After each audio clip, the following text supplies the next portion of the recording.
You're listening to Smart Metals Radio from the Hard Assets Alliance. Hello and welcome to the Smart Metals Radio Show from the Hard Assets Alliance with me, your host, Andy Duncan. My special guest today is Savneet Singh, the founder and president of GBI, Gold Bullion International. Today we'll be talking about his creation of GBI, GBI's partnership with the Hard Assets Alliance, and the global movement of gold towards Asia. Hello, Savneet. Hi, thanks for having me. Fantastic. Now, there are many different gold purchasing and storage companies around the world. Can you tell us what sets Gold Bullion International apart from the rest? Sure. So GBI was started just a few years ago, and we really got going on the premise that there wasn't yet an institutional quality service for the retail investor to buy physical metals. And what we mean by institutional is a service that allowed investors to buy, trade, and store completely online while still retaining the complete elements of being a real asset. And what I mean by that is geographic storage, geographic diversity in storage, full insurance, redeemability, everything that very wealthy investors get. We hadn't seen anyone bring that down to the retail client base. And so in order to do that, we created what we think is the first electronic platform that ties the institutional precious metal dealers of this world into the retail market. And so we think it's the first exchange that can help allow retail investors the ability to get institutional pricing and service, and while doing it from the comforts of their own home. So you've partnered then with the Hard Assets Alliance so that individual investors can do this kind of institutional investing just by themselves at home with a PC. That's correct. So we, GBI, are more of a business-to-business company. We help operate platforms at large banks and wealth management firms. And in the retail client base, we've partnered with the Hard Assets Alliance so that investors can literally log on, create an account, log on to the Hard Assets Alliance, and buy, trade, and store physical metals just like they'd buy a stock or a bond. It's literally that easy. Now, do the individual investors need degrees in finance, and do they have to have gone on bond and derivatives courses, or is it just a nice, simple interface for them to use? It is extremely simple. One of the complexities I think you're sort of highlighting is, buying assets like gold has just become too complicated. And so the Hard Assets Alliance literally just lists what we're selling, which is gold, silver, platinum, and palladium, and the products we sell, which are coins and bars. And you log on and you can determine how many of each product you'd like to buy and whether you like it for storage or delivery. And that's really it. It takes just a few minutes to create an account and 10, 15 seconds to place an order.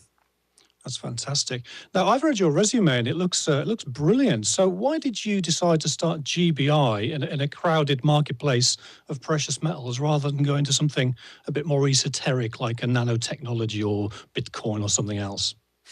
So, I came from a traditional investment background. I worked at a large hedge fund, and before that I was an investment banker.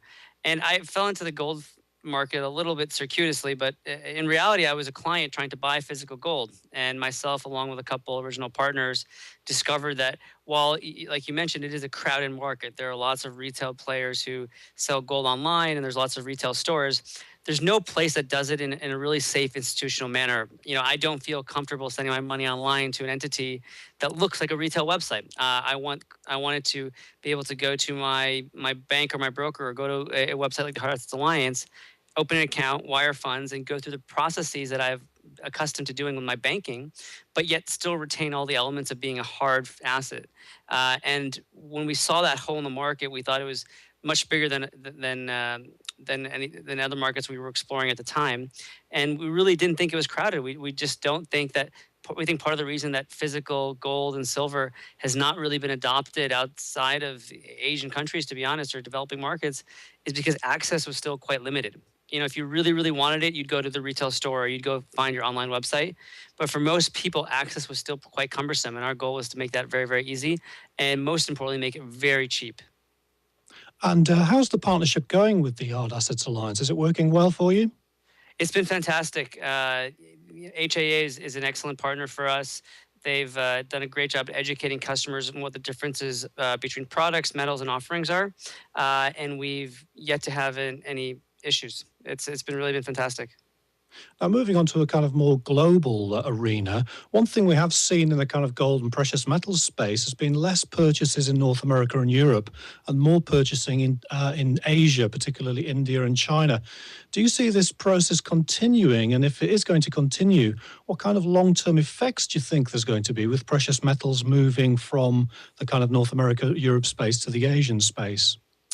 It's a trend that's continuing, but to be honest, this trend has been there for 30, 40, 50 years. I mean, even a country like Vietnam has more retail bar and coin demand than the United States. So, gold in the West or in North America is still very, very small relative to what happens in Asia. We can attest to the fact that the demand for physical product in Asia, particularly China, India, Southeast Asia, grew robustly last year, and we expect it to continue. And we think it will flow from New York, London to Zurich, and then out to these Asian countries. And we don't see that stopping. But to be honest, that trend has always existed. It's now been magnified, in that the demand has really just blown off the charts. Now, that's where we see this strange disconnection, isn't it? Because if you look at the paper price of gold futures, which sort of decides the price of gold, and compare that to the physical demand of gold, there's a complete discrepancy between the two. Now, with the kind of gold being in the doldrums for such a long time, are you still seeing large physical sales in the US and in other places? It's a great question, and it is literally the billion-dollar question. If physical demand is so strong, why is the price not going up? But more specific to your question, what I find very fascinating is when the price of gold has a steep decline during a trading day, we have our best days. We have more people buying those days than any other days than when the gold price goes up.